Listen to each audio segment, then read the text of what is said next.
예, 문재인 대통령의 지시로 교육부가 대학 입시제도 개편을 진행 중입니다. 어떤 내용인지 먼저 잠깐 살펴보겠습니다. 양선화 기자 나와 계시죠? 네, 안녕하세요. 예, 요즘 뉴스를 보면 정말 대학 가기 힘들다는 생각이 듭니다.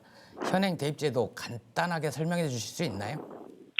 네, 과거 학력고사나 수능만 보고 대학에 들어가신 분들은 예. 지금 대입제도가 좀 복잡하게 느껴질 수도 있는데요. 예, 알고 보면 그렇게 복잡하지도 않습니다. 그렇군요. 일단 현행 대입제도는 크게 수시와 정시로 나뉩니다. 정시는 우리가 많이 알고 있는 수능 점수로 대학 입학을 하는 것을 말하고요. 예, 수시는 정시 이전에 대학이 미리 학생들을 뽑는 제도입니다. 예. 2002년도에 도입이 됐고요. 수시는 다시 크게 학생부 교과 전형, 학생부 종합 전형, 논술 전형, 실기 전형 등으로 나뉩니다. 예, 교과 전형은 고등학교 3년 동안의 내신 성적 위주로 학생들을 선발하고요. 예. 학생부 종합 전형, 요즘에 많이 나오는 학종은 자기소개서, 학생부, 추천서 등을 종합적으로 보고 면접을 통해 선발을 합니다. 예. 논술 전형은 논술을 보고 실기 전형은 실기를 보는 것이죠. 그래서 수시 원서는 한 학생당 6개를 쓸 수 있고요. 6개 대학을 수시- 지원할 수 있다는 거죠? 예. 그리고 수시 전형에서 1개 이상의 대학에 합격을 하면 예, 등록 여부와 관계없이 정시에는 응시할 수 없습니다. 예. 이게 네. 그러니까 과거 단 한 번의 시험을 예. 치르고 들어갔던 데 비하면 학생들에게는 여러 번 기회를 주는 것일 수도 있겠네요.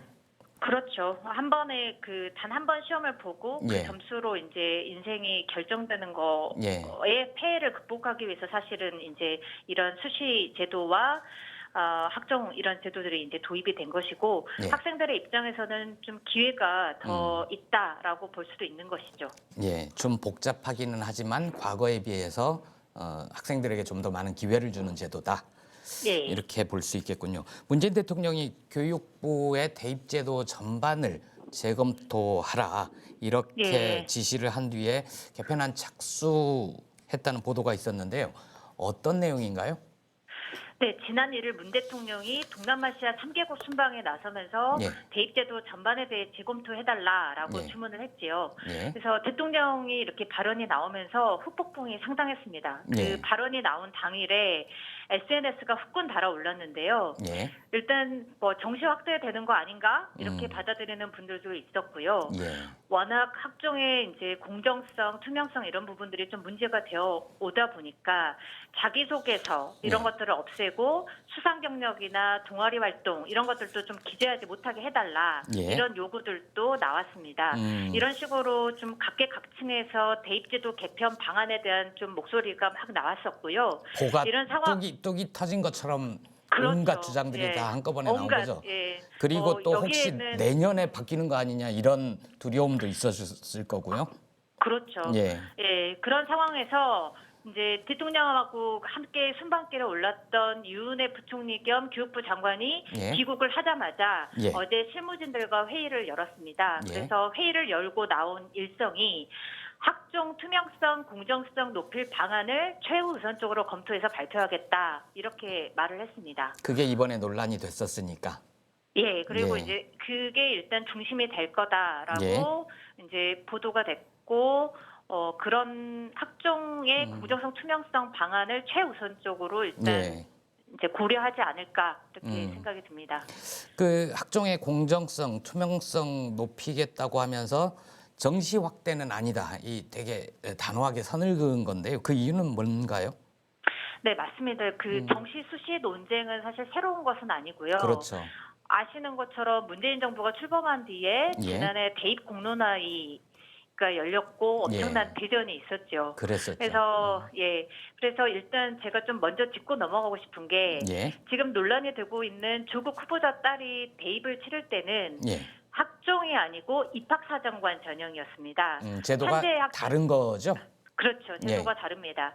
입학사정관제는 2007년도에 도입이 됐고요. 예. 미국에서 시작된 제도고 좀 획일적인 학생 선발 방식을 개선하려고 입학사정관들이 좀 보고 이렇게 판단을 하는 그런 제도인데 예.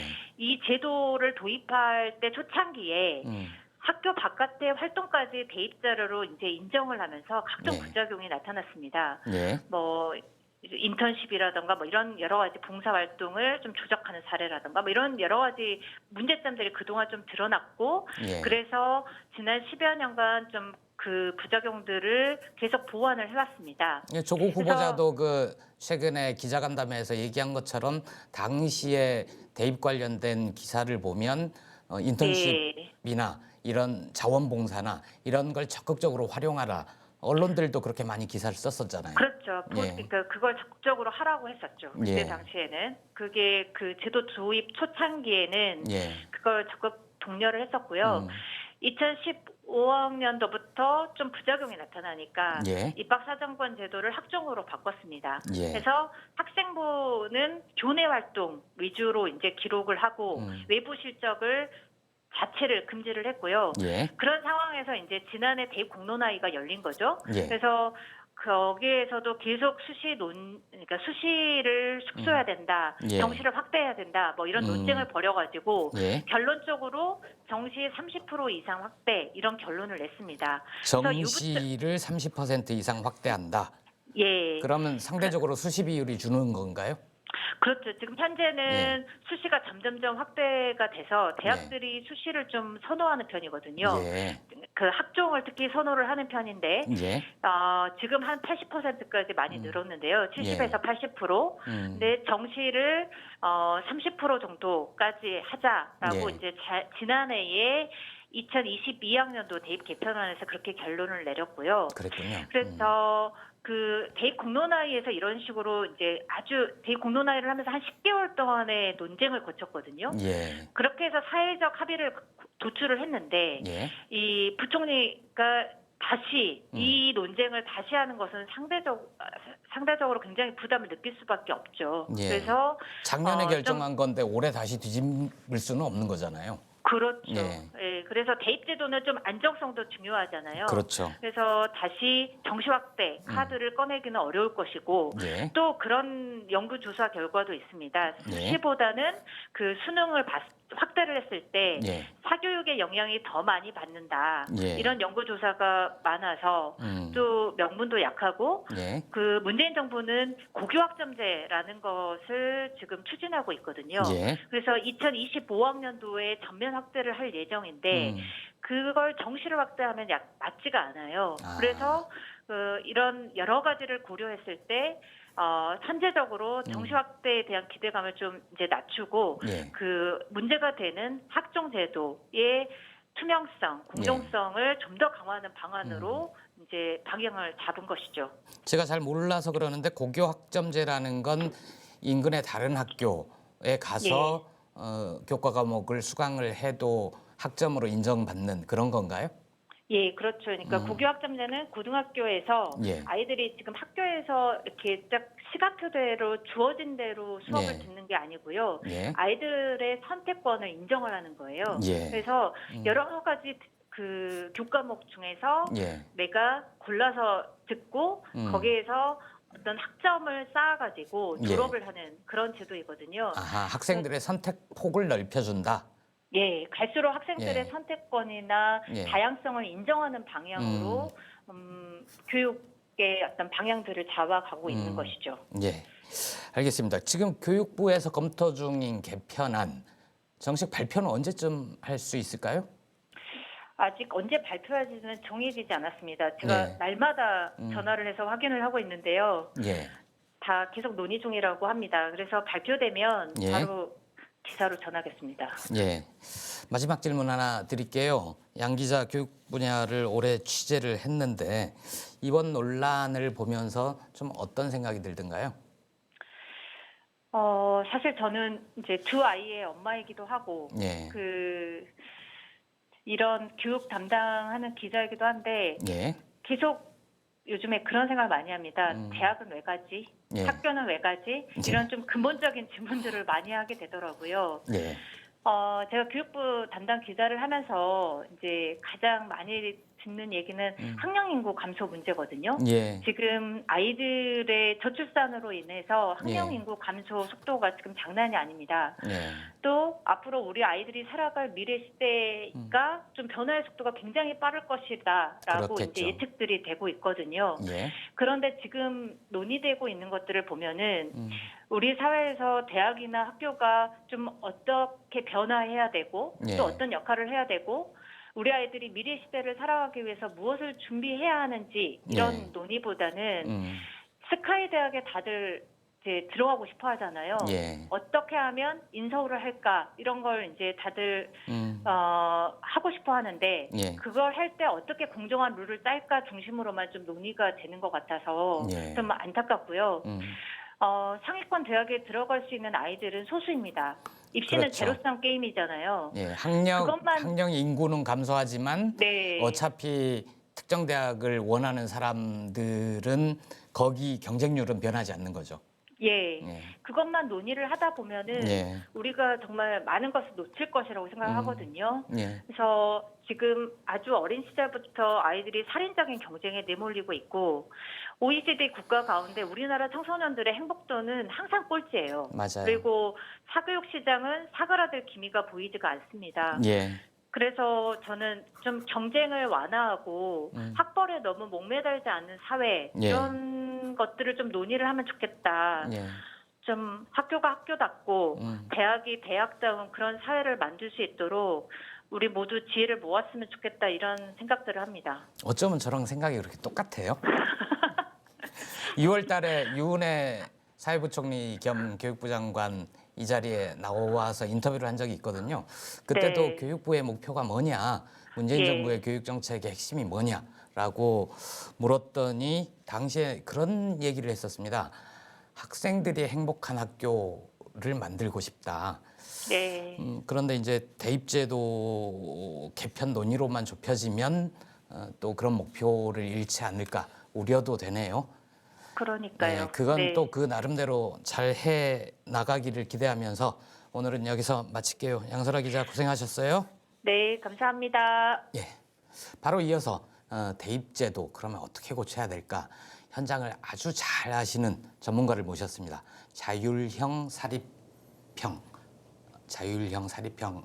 학교인 하나고등학교 선생님이시고요. 정교조 참교육연구소 소장도 맡고 계십니다. 정경원 선생님 모셨습니다. 안녕하세요. 네, 안녕하십니까. 예. 네.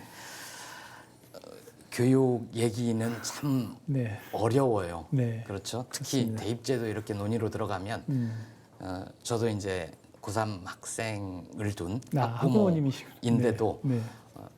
늘 어려워요. 네. 예, 바로 질문 좀 여쭤볼게요. 네, 네. 이 조국 후보자 자녀 네. 문제로 사실 대입제도 개편 이렇게 불거진 거 아닙니까? 네. 계속 이어지고 있는데 이번 논란 어떻게 보셨는지. 저는 사실 이제 학교 현장에서 근무하는 교사로서 예, 이번 이 사건을 보면서 예, 우리 사회의 이 욕망이나 경쟁의 이 구조가 굉장히 치열하고 심각하게 구조화되어 있구나라는 것을 느꼈어요. 예, 그러니까 이 경쟁이 과도하게 치열하다 보니까 이 경쟁 안에서도 서열화가 생기는데 이 뭐 대학 서열화뿐만이 아니라 지금 사실 보면 우리 사회에서는 심각한 거는 예. 과거에 제가 다녔던 세대는 돌아보면 대학 서열화를 고민했지 맞아요. 고등학교 서열화 고민을 안 예. 했었거든요. 예. 근데 지금 자라는 아이들은 중학교 3학년이 돼서 처음으로 이제 고교 서열화를 경험을 해요. 예. 대학 서열화 경험하기 이전에. 예, 근데 왜 그렇게 서열화된 사회에서 입시나 진학 문제에 민감한가를 고민해 보면 예. 그것이 유일하게 자신이 살고 있는 혹은 부모 세대의 삶보다 그러니까 쉽게 말하면 계층 이동의 통로가 되는 게 이 진학 문제인데 예. 이게 경쟁이 너무 치열하다 보니까 계층 이동의 가능성이 사실은 막혀 있다고 보는 거예요. 그러니까 공정하지 못하다고 느끼고 있는데 예. 이번 사건이 사실은 그런 내재되어 있는 욕망들을 자극을 했고 예. 그러다 보니까 우리 아이는 이런 현실에서 내가 충분히 뭐를 지원하지 못하고 있는데 들어보니까 사건을 접해보니까 네. 이런 세상도 있었구나라는 불만이 이 폭발한 게 아닌가 이렇게 학생들은 학생들대로 네. 불만이고 부모들은 우리는 저렇게 지원해 네. 주지 못하는데 그런 열등, 그렇습니다. 열패감 같은 네. 거를 느끼게 되는 거죠. 네. 그 특히 그러니까 학생들뿐만 아니라 이 네. 부모 세대들도 네. 이렇게 진짜 공분을 했잖아요. 이번에 그렇습니다. 공정한가, 네. 투명한가, 네. 특정 계층만 특수한 걸 누리지 네. 않는가 네. 이런 것 같은데 네. 그런 분노가 확 확산된 배경도 네. 방금 선생님이 말씀하신 네. 그런 거랑 관련이 예, 있다고 볼 수 관련이 있겠죠? 있습니다. 그게 예. 사실은 보면 이런 거죠. 그러니까 우리 사회가 되게 공정하지 못한 것 같다라고 예. 막연하게 느끼는 감정과 실제 그것을 목격했을 때에 생기는 이 인식의 차가 예. 굉장히 컸던 것 같아요. 그러니까 그들만의 리그가 있을 것 같은데 예. 어떻게 이것이 운용되는지 사실 몰랐던 거죠. 근데 이번에는 속사를 들여다본 거예요. 예. 그러니까 일반 뭐 농어촌이나 평범한 서민들이 살아가는 삶 속에서는 예. 그렇게 학종 초기 단계에 제도가 정비되기 이전에 이런 모습이 있었다는 사실에 예. 이제 놀랐던 거죠. 그럼 예를 들면 뭐 부모의 직업이나 사회경제적 위치에 따라서 인턴십을 만들어줄 수도 있었고, 예. 그러니까 지방이나 중소도시, 뭐 농어촌 도시 이런 데에서는 사실은 부모님들의 직업의 풀이 제한돼 있잖아요. 그리고 안다고 해도 그 경로를 그렇죠. 어떻게 이용하기 할 수 힘들고. 있는 게 아니고요. 예. 그런데 이제 이번 사례 같은 경우는 보면은 이제 상상하지 못했던 방법으로 예. 다양한 혜택들을 주고 있었다는 거죠.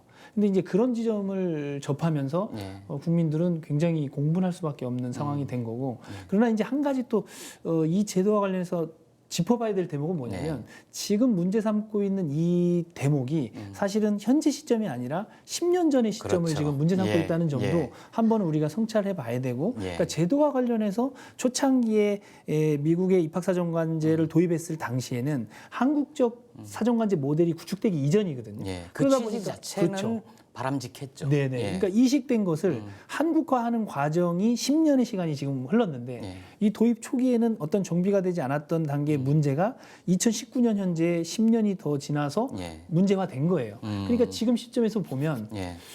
이게 이런 문제가 있네. 하지만 사실 그 문제는 10년 전의 이미 문제였고 지나간 지난 문제. 문제였고 지금은 지금 나름의 이제 보완해야 될 과제들이 물론 있지만 현재 시점에서 논의해야 되는데 자칫 이 논의가 예. 과거로 회귀할 수 있는 위험성을 안고 있는 건 시점에 대한 부분을 우리가 놓치면 이게 지금 과거에 2008년 9년 당시에 있었던 문제를 2019년의 문제로 잘못 오인하면 예. 마치 뭐 정시를 확대하자 다시 돌아가자 이런 주장이 나올 수 있는 우려되는 지점도 있습니다. 그렇군요. 네. 공정성, 투명성 문제 그게 핵심인데 네. 마치 예전에 학생들에게 기회를 많이 주지 못했고 네. 단 한 번의 시험으로 네. 마치 인생이 네. 결정되는 네. 듯한 그렇습니다. 그 시대로 그게 오히려 더 단순하고 공평하지 않았냐 이런 식의 네. 그로 회귀하는 거는 문제가 있다 네. 이런 말씀이시죠? 예, 문재인 대통령이 대입제도 전반 재검토하라고 네. 지시를 했는데 어떻게 바뀌면 좀 좋을지 네. 선생님이 현장에서 보시기에 좀 큰 그림부터 네. 큰 방향부터 네. 말씀을 해주신다면요. 이 대입 체제를 논의할 때는 항상 우리가 봐야 될 지점이 네. 현재까지의 흐름이 왜 어떤 이유로 체제가 이렇게 변경돼 왔는가를 한번 검토를 해봐야 그렇죠. 되거든요. 맥락이 있는 예. 거죠. 그러니까 저 같은 경우는 사실 예. 뭐 학력고사 세대인데 예. 그 다음에 이제 수능 세대가 된 거죠. 예. 근데 수능 세대의 초창기의 수능의 모습은 비교적 평가가 되게 좋았어요. 아 그런가요? 예. 근데 이게 이제 2, 3년 지나고 이제 이게 어떤 식으로 관습화가 되면서 예. 어떤 문제가 발생했냐면요. 이제 학교의 기능에 대한 문제도 좀 고민하게 된 거고, 그리고 수능이 이제 절대적으로 영향을 미치다 보니까 예. 초중고등학교 교육이 다 수능이라는 이 제도에 예속이 돼 버린 거예요. 그러다 보니까 고등학교 교육이 어떻게 됐냐면요. 수능으로 모든 게 대학을 결정되다 보니까 예. 학교 현장에서 교사들이 교과서를 버리기 시작한 거예요. 아. 교과서를 다 버리고 예. 학교 교실에서 EBS 문제집을 풀기 시작한 거예요. 그러다 보니까 교육이 예, 얄팍해졌네요. 얄팍해진 예. 거고 본래의 가치를 잃어버린 건데 어떻게 보면 입시 제도의 예. 초중고 교육 과정이 예속돼 버린 거예요. 그러면서 학교에서 교사들이 교과서로 수업을 하는 게 아니라 EBS 문제집을 가지고 수업을 하게 되고 선생님들도 네. 피해자죠. 자괴감을 느낄 수밖에 예. 없죠. 선생님들도 피해자인 예. 거예요. 그러다 보니까 선생님들이 문제집을 푸는데 또 학생들은 어떤 생각을 하냐면 본인이 수능 시험에서 선택하지 않는 과목들이 있잖아요. 예. 그 시간에는 이 학생들이 자는 거예요. 자죠. 왜냐하면 자고 학원을 가야. 예, 또 오후에 저 방과 후에는 사교육에 또 가야 되니까 예. 수업 시간엔 잠을 자는 거예요. 예. 그러면서 이제 교실 붕괴가 시작됐던 겁니다. 그리고 학생들이 예를 들면 철학 시간, 뭐 예. 음악 시간, 미술 시간, 체육 시간, 수능과 관계 없는 시간은 정상적으로 운영이 안 되고 예. 그 시간에 문제집 푸는 시간이 돼 버린 거죠. 그러니까 아까 얘기했던 그 제가 잘 몰랐던 고교 네. 학점제 네. 이거는 학생들이 뭐 기본 과목이 있을 거고 네. 나는 이쪽으로 미래 방향을 그렇습니다. 설정함으로 이 과목을 골라서 네. 듣겠다. 그렇습니다. 그러면 상대적으로 말씀하신 교실 황폐하니 네. 학생들이 수업 시간에 네. 자는 문제 이런 건 좀 극복될 수 있는 그렇습니다. 거네요. 예, 그런 차원에서 이제 충분히 예. 의미 있는 제도고 또 이제 학생이나 학부모나 교사의 어떤 교육권 측면에서 보면 그것이 신장되는 흐름이 있기 때문에 예. 학생도 학생의 이제 교육권 차원에서는 본인의 진로와 적성에 맞춰서 예. 교과목을 선택할 수 있는 권리를 예. 주는 것이 시대의 흐름에도 맞고 예. 이제 근데 이 대목에서 또 일부 선생님들은 이런 우려도 하더라고요. 그러니까 학생들에게 이게 교과목 선택권을 주는 것이 과연 바람직하냐. 근데 이건 좀 우려 기우가 있는 측면이 뭐냐면 네. 고교 선택제를 하더라도 네. 이수 단위가 제한이 있거든요. 몇 단 이상 이수를 해야 되면 그렇겠죠. 그 중에 필수 과목을 다 지정을 하는 거예요. 그래서 예를 들면 국어과 같은 경우에 우리 국어과는 3년 동안 뭐 16단위 이상만 이수하면 네. 된다라는 기본 조건이 있으면 1학년 들어가서 4단위를 1, 2학기 듣고 네. 그다음에 2학년 때 1, 2단위 들으면 나머지 단위 수는 본인이 더 듣고 싶은 교과나 나의 진로와 맞는 교과를 네. 학생들이 세부적으로 선택해서 들을 수 있는 거기 때문에 학생이 전면적으로 다 선택하고 꼭 들어야 되는 과목까지 회피하면서 들을 수 있는 건 아니거든요. 예. 그러니까 이 부분에 대해서 조금 제대로 이 제도를 이해한다면 예. 그런 기우는 해결될 수 있다고 생각합니다. 그렇군요. 예, 그 유은혜 교육부 장관이 정시 확대는 아니다 네. 이렇게 선을 그었고 선생님도 방금 과거로 회귀하는 네. 거는 오히려 문제가 있다라고 말씀을 주셨는데 정말 어떤 분들은 예전 시험으로만 뽑는 네. 정시를 100%로 네, 네. 수능 100%로 이게 깔끔하지 않냐 네. 이런 주장을 하는 분들도 계시잖아요. 네, 어떻게 맞습니다. 보세요? 저희 주변에도 심지어 이제 교육학을 전공하시는 교수님들 가운데도 예. 수능 100% 주장하는 분이 계세요. 예. 근데 사실은 그것이 위험한 것은 뭐냐면 수능이라는 제도가 갖는 것은 결과의 공정성만을 담보하는 겁니다. 그러니까 무슨 얘기냐면 비유적으로 제가 표현하면 100m 달리기를 하는데 예. 가난한 집 아이는 100m 거리에서 정확하게 출발해요. 그런데 조금 경제적으로 환경이 좋은 친구는 50m 앞에서 출발합니다. 근데 똑같이 출발했는데 결승선에 들어오는 그 결과만 두고서 공정성을 따지는 것이 사실은 수능이라는 시스템인 거예요. 그러니까 통계나 연구자들의 결과를 보면 예. 수능으로 했을 때 가장 이득을 보는 지역이 어디냐, 계층이 어디냐 했을 때 대치동인가요? 이미 연구 결과는 다 나왔거든요. 예. 예, 강남 서초 송파 지역, 그리고 양천구 목동 지역, 예. 이 그다음에 학원 부산의 많은 해운대 고등학교 지역. 예. 그러니까 사교육이 왕성하게 발달된 지역의 학생들이 예. 수능으로 인한 혜택을 제일 많이 보고 있고 또 부모의 사회경제적 지위가 여러 전형 요소 가운데 수능으로 볼 때 가장 크게 반영이 되는 거예요. 그리고 학종 같은 경우를 분석해 보면 예. 특히 학종은 지금 특권층의 문제도 있지만 예. 지방 중소도시나 농어촌 지역의 일반고로 가보면 학종을 폐지했을 때 우리는 희망이 없다고 얘기하는 학교들이 굉장히 많거든요. 이것은 무엇을 얘기하냐면 학종으로 선발했을 때 학교의 유형이 다양화되고 예. 전국에 있는 많은 고등학교들이 학종을 통해서 사실은 수도권이나 국립대학에 입학할 수 있는 문호가 넓어진 거거든요. 아, 그렇군요. 네. 또 이런 지점을 우리가 그런 점에서는 고려시하면 교육에서의 평등할 권리 네, 네. 이거는 더 확대가 그렇습니다. 됐었다. 네. 제도가 악용만 네. 되지 않는다면 네, 네, 네. 학종의 장점이 많다 예, 이런 그렇습니다. 말씀이신 네. 거죠. 그리고 좀 첨언해드리면 예. 그 전형별로 이게 분석을 한 데이터를 보면 사회경제적으로 좀 저소득층이나 소외계층이 많은 그래도 문호가 열렸던 전형이 어떤 거냐면 학생부 교과 전형이 가장 그것이 크고요. 예, 내신 반영되는 학생부 거죠. 교과 전형이라는 건 뭐냐면 실제 학생이 3년 동안 다닌 교과 예. 성적을 그냥 정량적으로 평가하는 겁니다. 그러니까 이제 이 정량적 평가에서는 뭐 영재학교나 과고나 자사고나 이런 데 다니는 학생들의 내신 경쟁이 치열하잖아요. 그렇죠. 그래서 그러나- 특목고는 네, 오히려 내신 어려워요. 경쟁에서는 불리하다. 네, 불리하거든요. 예. 그래서 학생부 교과 전형으로 했을 때는 정량적 평가니까 이 교과 전형을 늘려주는 것이 예. 사실은 교육기획 균등에 참 좋은 제도고 예. 그 다음으로 또 많이 들어가는 게 학생부 종합 전형입니다. 근데 이제 저소득층이나 소외계층이 가장 힘들어하는 전형이 뭐냐면 예. 논술 전형하고 수능 전형이에요. 그거는 이제 사교육의 도움 예, 없이는 예, 힘들다. 예, 힘들기 때문에 예. 그런 겁니다. 그래서 이런 점을 우리가 종합적으로 보고 예. 우리가 입시제도를 전형을 설계하고 정책을 추진할 때 예. 사회적 약자나 소외계층을 배려해야 되는 거 아닌가 이 지점에 우리가 포커스를 맞춰야지 예. 특정한 지역의 목소리가 크다 그래서 그것을 반영하는 것은 잘못된 정책이다. 심지어 지방의 선생님들 만나면 어떤 얘기 하시냐면요. 이 지역의 선생님, 이 지역에 사는 부모님들 댓글 달 시간이나 있는 줄 아세요? 여론을 형성하는데 전혀 개입 못하고 이분들 하루하루 먹고 살기 힘드신 분인데 생계를 꾸려가는데 네, 바쁘다. 인터뷰하시고 댓글 달고 뭐 어디에 글 보내고 이렇게 하실 수 있는 분들은 다 서울의 중상류 이상층의 분들이 하실 수 있는 겁니다. 저희들은 목소리도 반영이 안 되고 있습니다라고 얘기하시는 분들이 사실은 지방에 계신 농어촌 중소도시에 계신 아주 열악한 환경에서 생활하고 계신 분들이거든요. 근데 그분들을 그런 놓치면 분들의 안 돼요. 의견은 실제 이 인터넷 세상에서 네. 여론으로 형성되지가 않아요. 형성되지 않는다. 네. 예, 그런 문제도 또 있군요. 네. 그 오늘 방송을 보시는 분들이 혹시나 하나고가 네. 특수한 학교여서 네. 정시 확대를 반대하는 거 네. 아니냐. 네. 학종이 자사고나 네. 특목고 학생들한테 유리한 제도여서 그런 생각하는 거 아니냐. 네. 이런 의견을 가지신 네. 분들도 있을 것 같아요. 저도 그런 제가 소속된 학교가 그래서 비판을 좀 많이 받는데요. 사실은 데이터를 엄밀하게 분석하면요, 이 하나고에 입학한 학생들은 예. 서울에 지금 보면은 중학교가 한 390개 이상이 있거든요. 예. 근데 이 한 학년 정원이 200명이에요. 그러면 200명 예, 작은 학교군요. 예, 산술적으로만 보면 전교 1등만 모아도 예. 다 못 들어온 학교죠. 아, 그렇네요. 그러니까 선발권이 있어서 가장 우수한 학생들이 들어온 학교인데 예. 저는 사실 하나고에 대해서 다시 이제 역으로 이제 비판할 때는 예. 어떤 비판하냐면 전교 1등하는 애들을 200명을 모아서 서울대를 뭐 50명 보낸다고 하는 게 과연 이게 자랑할 수 있는 거냐? 이 아이들이 일반고로 갔었으면 예. 학생부 교과 전형으로 다 서울대 갈 아이들이다.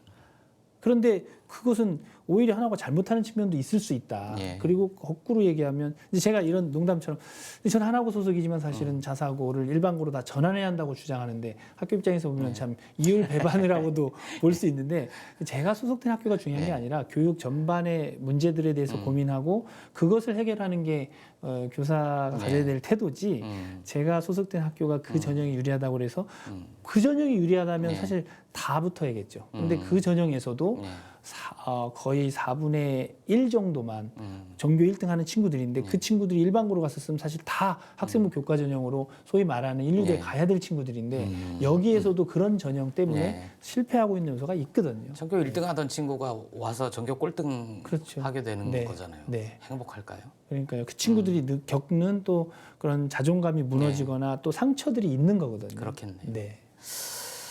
예, 그렇다면 지난해 교육부가 발표한 대로 네. 이 정시 비율을 현행보다 좀 높인다. 이거는 바람직한 방향인가요? 사실은 그 부분에 대해서도 되게 유감스러운 측면이 많아요. 네. 왜 그러냐면 이 문재인 정부가 출범할 때 대선 공약과 예. 또 국정 과제 중에 100대 과제 중에 어떤 게 있었냐면요. 예. 이 수능을 절대 평가로 전환하고 고교 서열화를 해소하겠다. 이런 SAT 같은 미국 대입 제도 같은 거죠. 그런 어떤 그 공약의 원칙을 말했었는데 예. 대입제도 개편에 손을 못 대고 이것을 교육부에서 국가교육회의가 이 업무를 담당하겠다 하고 이관을 했어요. 예. 근데 국가교육회의는 또 그걸 어떻게 했냐면 공론화위원회로 또 이관을 했어요. 이것을 이제 언론에서는 핑퐁이군요. 뭐 하청에 재하청을 줬다라고 비판할 정도로 예. 책임감을 가지고 추진을 못했던 부분이 있는 거예요. 그러다 보니까 배가 산으로 간다고 그래서 특정한 지역을 대표하는 분들이 강력한 목소리를 내면서 예. 수능을 자격고사화 내지는 폐지하겠다는 기조를 밝혔던 정부가 오히려 수능을 비중을 늘리겠다는 결론을 내버린 거예요. 공약이 뒷걸음질 뒷걸음질 친 거죠. 그래서 사실 이번 사태와 관련해서도 굉장히 유감스러운 대목이 뭐냐면 오히려 정부 초기에 국민과 약속했던 대선 공약 그리고 국정 100대 과제를 정권 초기에 지지율이 막 80%를 육박했을 때 강하게 추진했어야 되는데 그것을 못하고 있다가 조국 후보자 문제가 터졌을 때 대통령의 발언이 입시의 공정성 문제를 훼손하는 측면이 있으니까 좀 개편해봐라라고 얘기하는 것은 사실은 정권 초기에 했었어야 되는데 지금 장관 후보자 문제가 터지면서 이 발언이 나와서 사실은 굉장히 유감스러운 측면이 분명히 있는데요. 어쨌거나 이 어떤 전체적인 로드맵상에서 보면 애초에 계획했던 방향과 후퇴 낮기 때문에 예. 이 정시 비율을 30%까지 늘린다고 한 이 결정은 대단히 유감스럽고 안타까운 결정입니다. 오히려 교육 관련된 공약은 괜찮았었는데 네. 실제로 이제 문재인 정부가 들어서서 네. 대통령의 의지를 갖고 공약을 실천하려고 한 게 아니라 네. 이 교육은 이해 당사자가 굉장히 많으므로 네. 공론화장에서 네. 논의를 해보자 네. 이렇게 좀 책임을 방기한 측면도 예. 있다. 예. 그러다 보니까 결과가 엉뚱하게. 네. 알겠습니다. 네. 그 이번 논란의 과정에서 네. 많은 사람들이 드라마 스카이캐슬이 어느 정도 네. 그냥 드라마가 아니구나. 네. 현실을 어느 정도 반영한 측면이 있구나. 이것 때문에 화가 많이 네. 났었던 걸로 저는 이해를 했는데 네. 학생부 종합전형에 대한 신뢰가 좀 낮은 거잖아요. 예. 이 문제는 어떻게 보완을 해야 될까요? 예, 사실은 이제 앞서도 말씀드렸다시피 이 입시 제도라는 것은 내적인 필연의 과정을 거치면서 지금까지 온 건데 예. 이 학생부 종합전형이 도입된 10년 전의 초기 단계의 모습은 제도가 정비되기 전이었고 예. 지금은 계속 정비를 해 나가고 있는데 초기 단계 모습에서의 문제 제기는 어떤 거였냐면요. 그 후보자의 자녀도 그런 문제가 있었지만 예.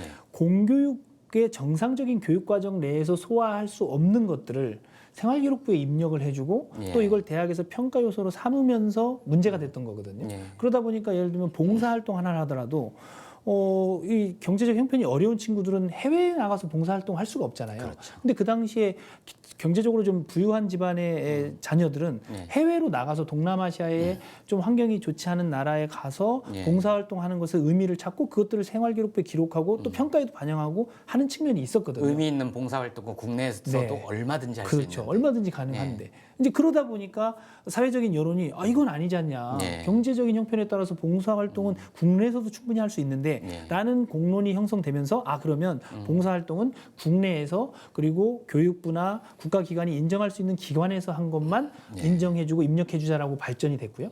또 뭐 예를 들면 교육과정에서는 소화할 수 없었던 토플이나 네. 탭스나 토익 이런 것들을 입력을 초창기에는 해줬어요. 네. 근데 이것도 역시 우리가 고민해 보니까 아니 교육과정 안에 토플이나 탭스나 이런 과목이 없는데 그렇죠. 학생들에게 입력을 해준다는 건 결국은 사교육기관에 나가서 공부해서 오라는 얘기니까 이것도 안 된다라는 합의가 돼서 이제는 입력하지 않고 있거든요. 예. 그러니까 이런 사항들이 계속 10년 동안 어떤 방향을 통해서 왔냐면 예. 큰 방향을 보면 공교육의 정상적인 교육 과정에서 소화할 수 없는 내용은 예. 생활기록부의 기재도 금지하고 평가의 전용 요소로도 삼을 수 없다라는 원칙으로 발전해 온 거예요. 근데 그 과정에서 지금 노출된 문제들 또 한계점들이 뭐가 있냐면 예를 들면 특권층이 가지고 운영할 수 있는 여러 가지 이 한계들이 노출된 것도 또한 사실입니다. 예. 그래서 이 지점을 그럼 어떻게 보완할 것이냐 하는 문제가 이제 대두가 됐는데요. 우선은 제일 크게 보완해야 될 점이 뭐냐면 공식적인 이의제기 절차가 전무하다는 게 이 학종이 갖고 있는 한계예요. 그러니까 그 이의제기란 학생들이 네, 할 수 있는. 학생이나 학부모나 예. 교사가 예. 심지어 이제 비유적으로 제가 표현하자면 수능 시험은요. 예. 우리 학생들이 수능을 보고 오면 그날 저녁부터 평가원 홈페이지에 이의제기하는 사이트가 열려요. 그렇죠. 그래서 뭐 예를 들면 국어 영역에서 23번은 예. 평가원에서는 3번이라고 답을 했지만 내가 볼 때는 1번이 답인 것 같다 그러면 거기다가 사유와 이런 걸 써서 이의를 신청합니다. 그럴 수 있군요. 예. 예. 그러면 이제 그런 것들을 평가원에서 다 받아서 예. 일일이 다 검토를 해서 예. 종합적으로 답변을 해요. 그래서 만약에 정말 이의제기 신청이 받아들여지면 예. 정답을 해주거든요. 이렇게 이의제기 절차를 마련해 줬는데 예. 또 우리 아이들이 지금 성장하는 환경을 보면 초등학교 6년, 중학교 3년, 고등학교 3년, 예. 12년 동안 예. 학교에서 수행평가도 하고 중간고사, 기말고사 보면서 예. 자기 성적을 확인하고 이의가 있을 때는요. 예. 담당 교사를 찾아가면 다 점수 세부 내역을 확인시켜 주거든요. 그렇군요. 그리고 이제 뭐 답안지까지 보고 어디서 감점됐는지를 다 설명을 해주고 예. 학생이 동의를 하면 예. 서명을 받아요. 아. 그래서 이제 거기다 서명을 하면 그때부터 예. 성적 처리에 들어가거든요. 예. 근데 이런 절차를 거친 아이들이 고3이 돼서 학종을 딱 봤는데 예. 불합격이라 그래요. 그래서 내가 왜 불합격했냐고 물어보면 그 다음엔 아무런 정보를 안 줘요. 그러니까 여기서 그 오는 정보는 대학들이 대학이, 줘야 되는 대학들이 거죠? 제공해야 예. 되는데 그러니까 학생들은 12년간은 자기가 수행평가 점수도 동의가 안 될 때는 예. 세부 내역을 확인하고 설명을 듣고 예. 동의가 되면 서명을 하는 절차가 있었는데 예. 갑자기 대학 입시를 보고 나서는 불합격을 했다고 그랬는데 누구도 설명을 안 해줘요. 대학들은 전형료도 많이 받잖아요. 그렇죠. 엄청난 전형료를 받는데 예. 그거에 대한 대학의 책무성은 전혀 없는 거죠. 그러니까 이 전형에 대해서 부모나 학생들이나 학부모는 당연히 깜깜하다. 이거 전형이 깜깜이 전형이다라고 예. 비판하는 것을 겸허하게 수용할 수밖에 없는 거예요. 그런데도 대학들은 지금 아무런 반응을 하지 않고 있거든요. 그래서 차제의 교육부에서 학종 관련된 공정성을 이 개선하는 문제에는 예. 이 공식적인 이의제기 통로를 마련해야 된다라는 것이 첫 번째로 중요하고요. 예. 또 하나는 이제 학종에 대한 신뢰도를 회복하기 위해서는 현재 이 불신이 굉장히 높잖아요. 예. 그러면 정보 공개를 통해서라도 학종의 신뢰도를 우리 사회가 쌓아가야 되는데 예컨대 이런 거죠. A라는 대학이 있으면 전형이 끝나면 예. 합격생 가운데 합격생들도 보면 여러 군데 합격하니까 나중에는 하나만 등록하잖아요. 예. 그래서 합격생을 기준으로 하면 안 되고 최종 등록생을 기준으로 해서 영재학교 출신의 합격생 비율, 과학고 출신의 합격생 비율, 예. 전국 단위 자사고 출신의 비율, 또 광역 단위 출신 자사고 비율, 그다음에 외국어고 비율, 또 뭐 국제고, 일반고, 뭐 예. 전문계고, 마이스터고 이렇게 고교 유형별로 우리 대학에 등록한 학생들의 비율을 의무적으로 공개하게 하면 예. 대학들은 이제 지금 그런 자료들을 공개하는 데가 국립대들은 공개하나요? 국립대도 그렇게 공개 안 하고 있어요. 자세하게 공개하지 안 하고 있습니다. 이렇게 큰 범주로 하기 예, 때문에 예. 세부적으로 속사를 알 수가 없는 거죠. 그렇군요. 그래서 심지어 뭐 민사고나 하나고도 예. 그냥 일반고로 범주로 구분돼서 공개하는 경우도 있어요. 이거는 공정하지 공정하지 않죠. 않거든요. 예. 그래서 그런 비율도 의무적으로 공개하도록 하고 예. 또 예를 들면 계층별로도 예. 기초생활수급자와 차상위 계층, 차차상위 계층이 우리 대학에 등록한 학생의 전체 몇 %다. 그 다음에 예를 들면 지역별로도 예. 시도 군구별로 예를 들면 서울에서 합격한 학생들도 예. 강남, 서초, 송파구 학생들이 몇 %인지, 금천구, 구로구, 영등포구 출신 학생들이 몇 %인지 이런 예. 것들을 사실 공개하게 하면 대학들이 학생 선발할 때 과도하게 어떤 편향성을 갖거나 공정성을 침해할 만한 그 선발 방식을 지향할 수밖에 없거든요. 예. 그러니까 이런 식으로 정보 공개도 정확하게 요청할 필요가 있고요. 예. 또 예를 들면 전형 설계의 공정성도 필요한데 예. 모든 대학이 그렇게 한다고 원칙은 내세우지만 실제 그런지는 한번 확인해 봐야 되는 것이 예. 예를 들면 이건 정성평가이기 때문에 과정의 공정성도 되게 중요하거든요. 예. 정성평가라는 거는 주관적 평가거든요. 그래서 평가자가 자기소개서와 생활기록부를 보고서 이 학생을 평가하는데 이거는 주관적이기 때문에 이걸 어떻게 객관을 할 것이냐라는 고민의 지점에서 예. 복수의 평가자가 단계별 전형을 거치도록 설계를 하는 거죠. 예. 그래서 예를 들면 제가 어떤 아이 걸 읽었는데 저는 A를 줬어요. 근데 다른 평가자는 C를 준 거예요. 예. 그러면 이 평가자가 결과가 A, C니까 예. 제3의 평가자가 다시 결과를 해서 평가 결과가 일치될 때까지 하거나 너무 격차가 클 경우에 그렇죠. 다른 사람이 한 번 더 네네, 보는. 한 번 더 본다거나 그리고 이걸 단계별로 실시한다거나 이런 식으로 해서 공정성과 신뢰성을 담보할 수 있는 전형 설계상의 절차도 또 필요한 거고요. 예. 이런 식의 대안들을 자꾸 마련해서 학종이 갖고 있는 공정성과 신뢰도에 대한 어떤 그 불신 요소를 예. 하나씩 해결해 나가야 예. 이 학종이 제재를 잡아갈 수 있다 이렇게 보는 거고요. 그리고 실제 미국도 보면 예. 1905년에 그 다트모스 대학에서 처음 이 제도가 도입됐는데 입학사정관제. 예, 사정관제가 이게 100년이라는 역사 속에서 제자리를 잡은 거거든요. 예. 근데 우리나라는 이제 불과 10년의 역사인데 예. 사람으로 비유하면 이제 걸음마 막 시작한 아이예요. 예. 근데 이 아이가 성장통을 겪고 있다 그래서 이 아이를 그냥 버려두고 그러면 다른 아이를 입양해야 되는 거냐? 그건 아니거든요. 예. 아이가 아프면 잘 치료해서 건강하게 자랄 수 있게 우리가 예. 도와줘야 되는 거지. 지금 학종이 우리 사회에서 10년의 시간 동안 자리를 잡아가고 있는 거거든요. 그래서 문제점이 노출된 건 분명한 거 사실이고 예. 이 문제를 어떻게 해결할 것인가, 어떻게 발전시킬 것인가, 그리고 특권층의 그런 특혜나 이런 입시 비리와 관련된 요소는 예. 사실은 가중처벌해서라도 엄단하고 이런 분위기가 형성이 돼야 예. 우리가 신뢰라는 사회적 자본이 형성되고 또 미래 사회에서 요구되는 학교의 역할이 도대체 뭐냐 했을 때 예. 수능이 갖는 패단이 이제 그런 지점이거든요. 그러면 학교는 아이들이 성적만 좋고 공부만 잘하면 예. 되는 거냐? 아니면 아이들에게 공부 말고도 예. 대인 관계, 다른 사람과 관계 맺는 역량도 가르쳐야 되고 예. 갈등을 해소하는 기술도 가르쳐야 되고 공감하는 거, 또 타인에 대한 배려 이런 것도 학교가 가르쳐야 되는 예. 역할이라고 생각한다면 수능은 바람직한 평가 방식은 아니라는 거죠. 그래서 학종에서 예를 들면 네. 동아리 활동을 통해서 친구들하고 서로 도와서 공동의 목표를 달성하기도 하고 또 체험 활동을 통해서 교과 지식만이 아니라 사회에서 필요한 삶과 교육이 일치하는 예. 뭐 이런 것들도 현장에서 배워야 되고 이런 교육이 돼야 우리가 미래사회에서 요구하는 창의적인 지식인을 길러낼 수 있다. 예. 그런 의미에서 보면 학종이라는 것이 분명히 방향성은 오르나 현재 여러 가지 문제점들을 노출하고 있으니 이것에 대한 대안과 해결책을 제시하면서 예. 발전시켜 가야 할 제도다. 이렇게 말씀드릴 수 있습니다. 엉뚱한 질문이지만 선생님 교과목은 어때요? 저는 국어를 가르치고 있습니다. 말씀을 너무 잘하셔가지고 쉽게 쏙쏙 들어옵니다. 네, 네. 예. 지금 말씀하신 걸 정리를 좀 해보면 대학들이 학생 선발 자율권 네. 뭐 이런 것만 주장하지 네, 말고 충분히. 당신들이 해야 할 의무를 해라. 그렇습니다. 학종 관련해서 이의 신청 제도를 네. 신설을 하고 네. 그리고 정보 공개 제도도 두고 네. 전형에서도 네. 공정성. 투명하고 공정하게 문제가 있을 경우 네. 다른 사람 네. 또 전형관으로 단계별로 네. 들여다볼 수 있게 네. 그리고 그 내용도 네. 공개를 하고 네. 대학들이 해야 될 게 많은 것 같아요. 예, 그렇습니다. 그렇군요. 근데 이제 대입 제도 관련해서 이렇게 쭉 학종의 긍정성, 네. 앞으로 개편 방향까지 말씀을 들어봤는데 네. 대입 제도를 어떻게 설계를 해도 네. 결국 늘 있는 사람들은 네. 유리한 거 아니냐 네. 이런 근본적인 생각을 갖고 계신 네. 분들도 있을 것 같아요. 네.